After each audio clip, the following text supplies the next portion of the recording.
السلام عليكم ورحمة الله وبركاته. هبين ونكسن أصحابي ملكستوات جوكتان كسور دوادا برنامج كنا هبين نمو وهبين نمو أحدا أو إسنين أي سوق ليسو تاريخ دونا أي كوبيغان تاي سدحدا بشا أغسطو سنة كالباكون يشاني لباتن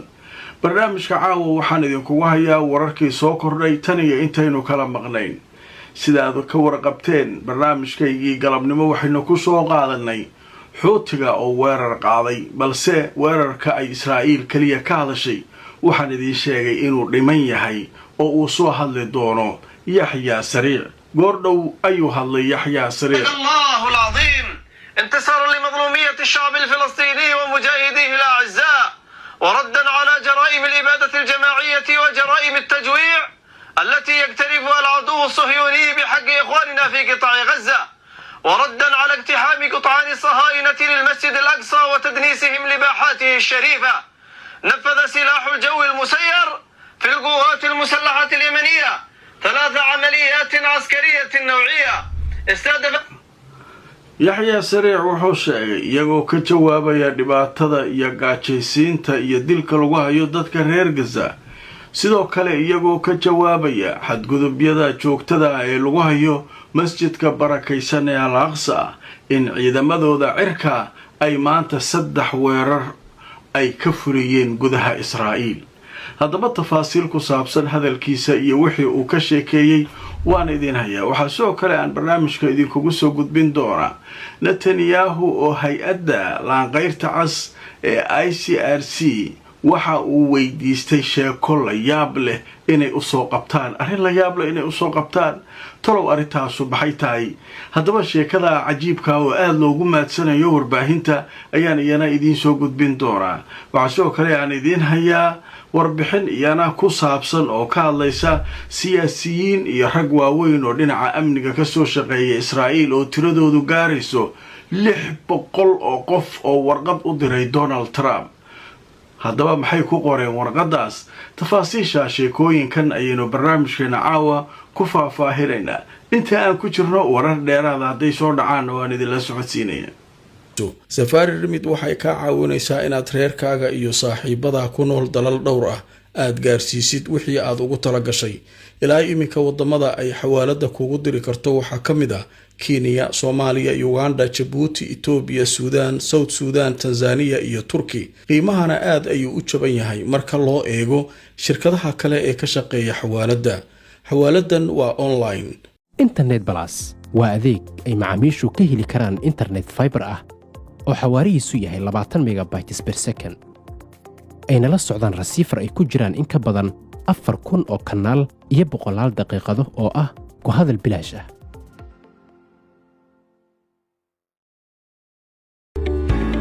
dhammaan bulshada waxaa lala socodsiinayaa gaar ahaan magaalada London in xarunta dhinaca caafimaadka French and Overseas Clinic ay ku taalo meel aan ka fogeyn stationka tareenka Baker Street ee bartamaha magaalada London halka waxaa jooga dhaqaatiir kala duwan oo ka daaweynaya cudurro ay ka mid yihiin kuwa maqaarka kuwa carruurta kuwa haweenka iyo cudurrada guud dhaqaatiirta halka ka howlgashay howladanadu waxay diyaar u yihiin inay wixii caafimaad ay kula qabtaan kulanti wanaagsan asxaabay meel kastoo aad joogtaan ku soo dhawaada barnaamijkeena habeennimo haddaba barnaamijka caawa waxaynu ku bilaabaynaa Yahya Sariic iyo hadalkiisa sida aanu la soconnay barnaamijkii galabta waxaan ku soo qaatay iyadoo markaa warku uu cusbaa diyaarad la leeyahay Yaman ka timid Gaza agteeda lagu soo riday kan waaye buuqaas iyadoo taagan yahay Siiriga digniinta la yeeriyay ciidanka Israa'iil ay yiraahdeen hal diyaarad ahayd waana soo ridnay waxaan idinku iri hal dhinac waay warka ilaa hadda dhinac kala sugaynaa una soo hadli doonaa idin waqtigaas ugu soo horeeya barnaamijka caawana waxa laga yaabaa inaanu ku soo qaadano sidii baan dhacday wuu soo hadlay ninkii wax yar ka hor inta aan barnaamijka caawa duubin waxa uu ka hadlayaa wuxuu leeyahay inagoo ka duulayna dhibaatada lagu hayo shacabka reer Gaza ee la gaajaysiiyay ka caraysan anagoo ka caraysan arintaas ayaa dara waxa noogu sii dareenuu yiri xadgudub kale oo Masjid Al-Aqsa lagu sameeyay waa weydeen maanta barnaamijkeygii ugu horeeyay saakay in bin ghafiir uu si xun masaajidkii al aqsa ugu sameeyay halkaa isagaa wuxuu rabo ka sheegay muusig ku daarteen heesa ku daarteen wuxuu yidhi marka annagoo arrintaa oo dhan ka jawaabayna ayaa ciidamadeena cirku waxay fuliyeen 3 weerar yiri 3 meeloodaan weerarno yiri dekada Xayfa magaalada Tel Aviv iyo magaalada Liraa Casqalaan oo u dhow Gaza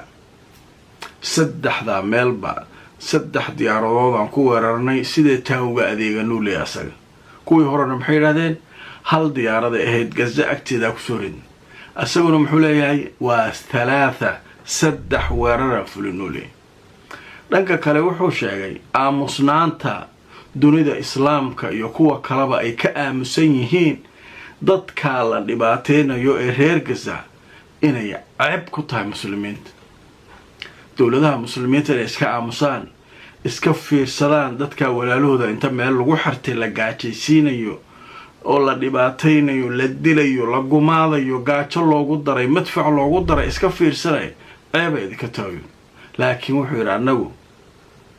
marnaba ma ka aamusayno dhibaatadaas wixii tabarteenu na gaarsiiso waa u argudaynaa reer Gaza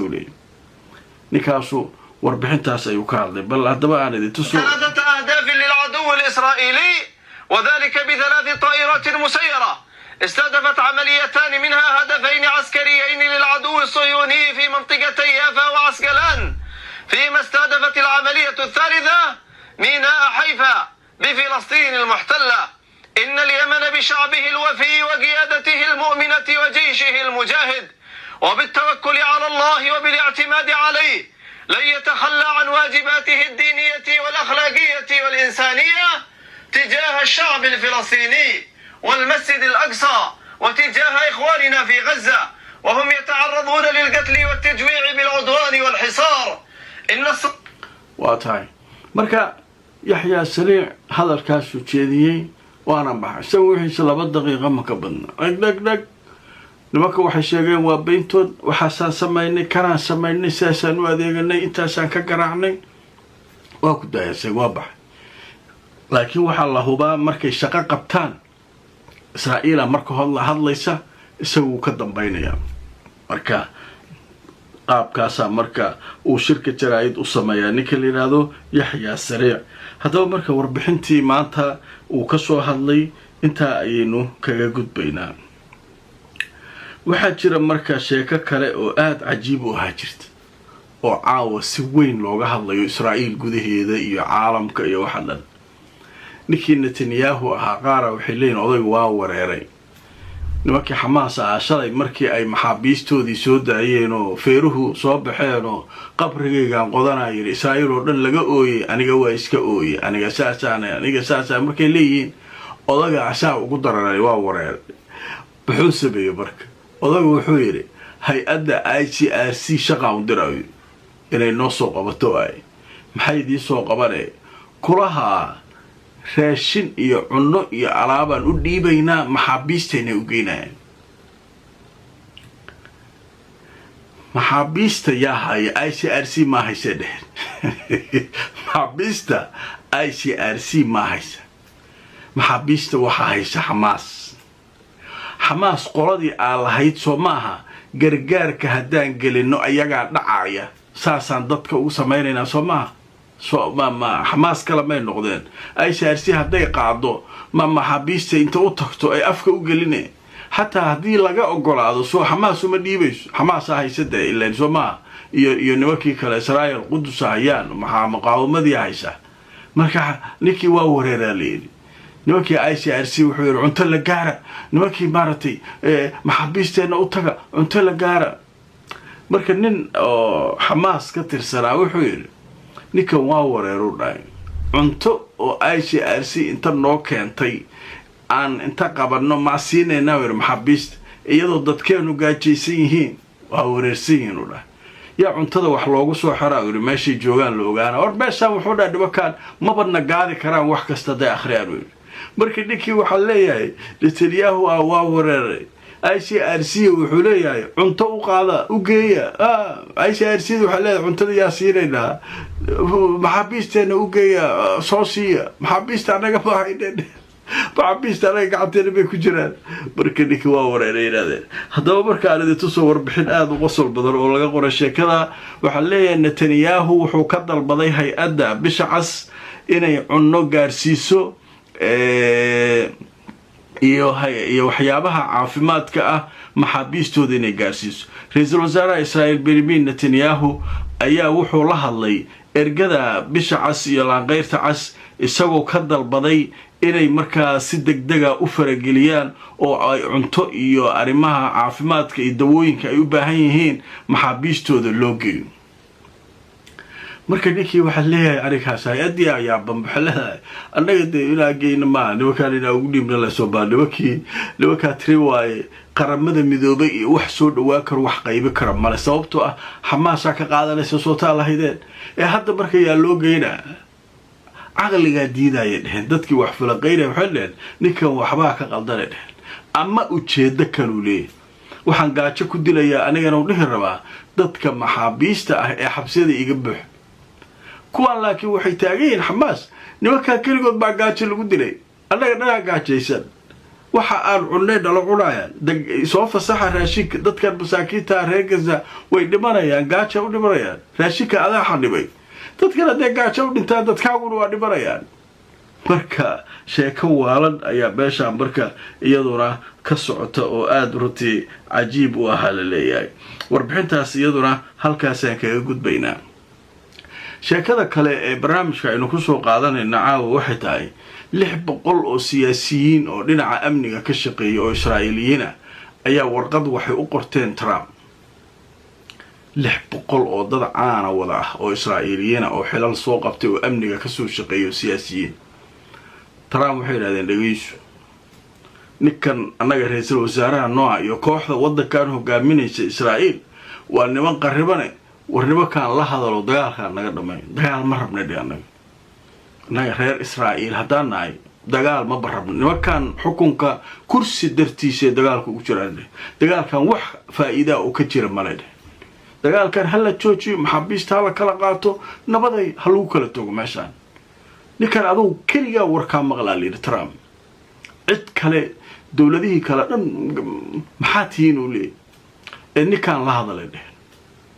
haddaba marka aan idin tuso warbixinta Trump loo qoray la leeyahay 600 oo mas'uul oo dhinaca amniga Israa'iil ka shaqeynayay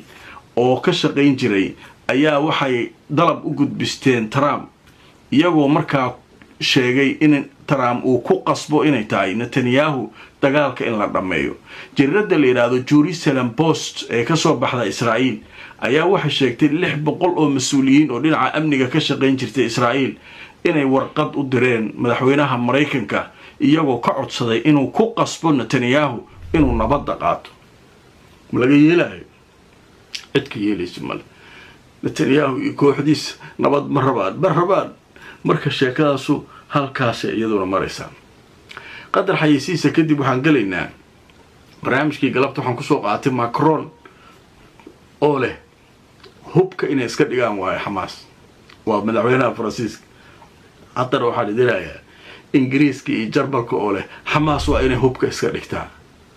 sheekada hubka iska dhigta Hamas yaa bilaabay Israa'iil Mareykan nimankan kale kulli waxay leeyihiin Hamas hubka dhigta inta ka baxdo Hamas hubka dhigta inta ka baxdo sheeko la yaab leh marka hadda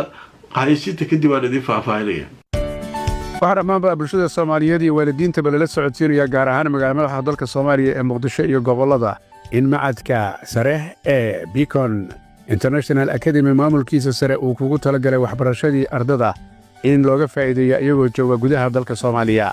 maamulka sare ee Beacon International Academy waxa uu ku talagalay in ubadka aqoontooda kor loo qaado haddii ay tahay GCSE-da caalamiga iyo weliba manhajka caalamiga oo waxbarashadooda weliba gabdhaha markii macadka ay ka faa'iideystaan ay si fudud ku geli karaan kuna heli karaan guud ahaanba jaamacadaha magaca weyn leh ee caalamiga ah ee dunida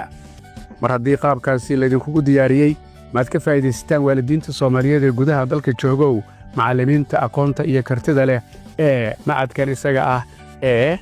idin ballan qaadaya in ardadiina fahamkooda iyo aqoontooda ay kor u kacaan si degdeg ah isaga diiwaan geliya macadkan Beacon International Academy ee fursadda idin siinaya idinkoo jooga gudaha Soomaaliya aqoonta oo kor loo qaadaa hay fursad qiimo leh u tahay maamulka sare ee Beacon International Academy. Sharikadda Imara Luxury Homes waa sharikad guryaha casriga ka dhista magaalada Nairobi ee dalka Kenya. haddana waxa ay ka wadaa dhismaha loo yaqaano The View xaafadda Backlands jidka 6 Avenue City Park. dhismaha The View waxa uu leeyahay adeeg kasta oo asaasi ah waxaana uu ka kooban yahay sida 2 qol, 3 qol, 4 qol iyo waliba qolkii shaqaalaha iyo 4 qol oo 2 dabaq oo isdul saaran. waa nooca loo yaqaano duplex. haddaba imika waxa socda barnaamijka sharikadu ay u bixisay 90 days promotional kaasoo la magac baxay hoyga waa muhiim hanti yeelo. kala xidhiir telefoonada majaacahay barashada quraanka kariimka iyo culumta shariicada hab casri ah online adigoo jooga gurigaaga ama goobtaada shaqada. markaas Daaru Taqwa waxa kugu baraya quraanka hab casri ah online maadooyinka ka baran karto waxa kamid ah quraanka kariimka igada luqada carabiga iyo culumta shariicada. isdiiwaangelintu way socotaa fadlan horugaad waxay faahfaahin kala xidhiid nambarada shaashada kaaga muuqda hamogaadi dugsiga markaas Daaru Taqwa. kulanti wanaagsan asxaabay meel kastoo joogtaan habeen wanaagsan. waa habeennimo axada oo isniin ay soo galayso qaybihii ugu dambeeyay barnaamijka aynu ku jirnaa. haddaba qaybtan waxaynu kaga hadlaynaa barnaamijkii galabta Macron oo September waxbaan aqoonsanaya dowlad Falastiin ku haya. hadda wuxuu keenay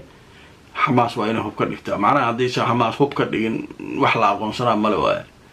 nimankii kale Yurubiyankii hadda wadadii haddana maleen ayagu hal mar haddii bahasha la bilaabo waa iska fahmaysa adiga waa la aqoonsanayaa Falastiin waa la aqoonsanayaa. hadda maxaa la bilaabay wada kala haddana la bilaabay mashruuc kale oo dadka Gaza looga wareerinayay. maxaa leeyahay Hamas hubka ha dhigto ha baxdo nabadaa la helaa. Hamas hubka ha dhigto ha baxdo nabadaa la helaa. ninkii markuu yiri ayaa haddana idin hayaa warbixinta soo baxday. haddaba Al Jazeera waxay leedahay ra'iisul wasaaraha Jarmalka wuxuu sheegay waxa waajib ah in Hamas aysan wax dowr ah ku yeelanin mustaqbalka Gaza.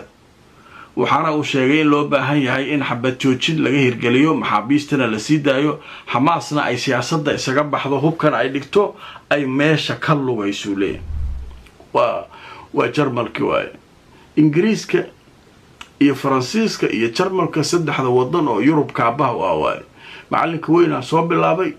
Israa'iil bilowday macalinka weyn nimankan ku xigsanay kuwa kalena hadda wadadaas ay sii mari doonaan. haye maxaa ku xiga marka haddana waxaa leeyahay Ingiriiska markiisa asaguna. haddaba wasiirka arrimaha dibadda ee Britain waxa uu sheegay waa waajib in marka la sii daayo dhammaan maxaabiista la hayo. Hamasna waa in ay hubkeeda dhigtaa. Hamas waa inay hubka dhigtaa siyaasadda isaga baxdaa socotaad. maalmo horena wiigii horena maxaa socday oo dadka loo shiday filinka ah waa la aqoonsanayaa. Ingiriiska waa aqoonsan rabaa maarta Faransiiska ana aqoonsanayay maarta Finland aqoonsanaysa Portugal soo boodo aqoonsanay Canada hadda kulli safkii marayna Allah meesha laga soo bilaabo wiigan haddana maxaa dadka leeyahay Hamas hubka dhigto iska baxdo.